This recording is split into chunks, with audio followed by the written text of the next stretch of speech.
نحمده ونصلي على رسوله الكريم. محترم مسلمانانو، یو سوال له او هغه سوال لا دی چې یو سړی خپل کور والے ته میسج وکړي په موبایل باندې او په دې میسج کې دا خپل کور والے طلاق ورکړي. اوس دا میسج یا کور والے ته ورسېدو او یا داسې وشوه چې دا میسج هغې ته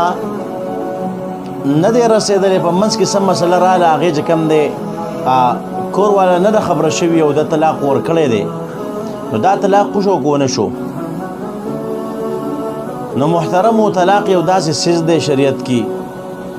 چې دا بالکل ګف نه مني، یعنی د دې رښتیا هم رښتیا دي او ګپ هم رښتیا دی. حدیث مبارک کې راځي ثلاث جدهن جد وهزلهن جد، درې داسې څیزونه دي چې د هغې رښتیا هم رښتیا دی او د هغې ګف هم رښتیا دی، نو په دې کې یو طلاق دی محترمو. نو طلاق که څوک خپل بلا په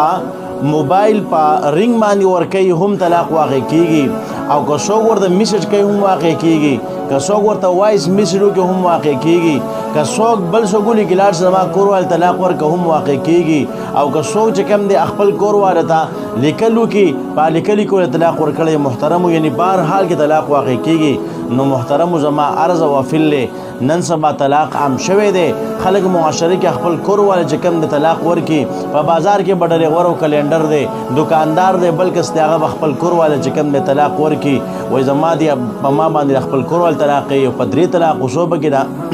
100 طلاق او 0 طلاق هم وایي محترمو، داسې به کې تېر شي. نو محترمو، بیا په کور والے طلاق شي او بیا دا خبر نه وي، نو ځان چې کوم طلاق د لفاظ نه ساتل پکار دي، بالکل طلاق ویل نه دی پکار، نه په ګپ کې نه چې کوم د رښتیا ویل محترمو، د دې نه بالکل ځان ساتل پکار دي. الله رب عزت موږ د طلاق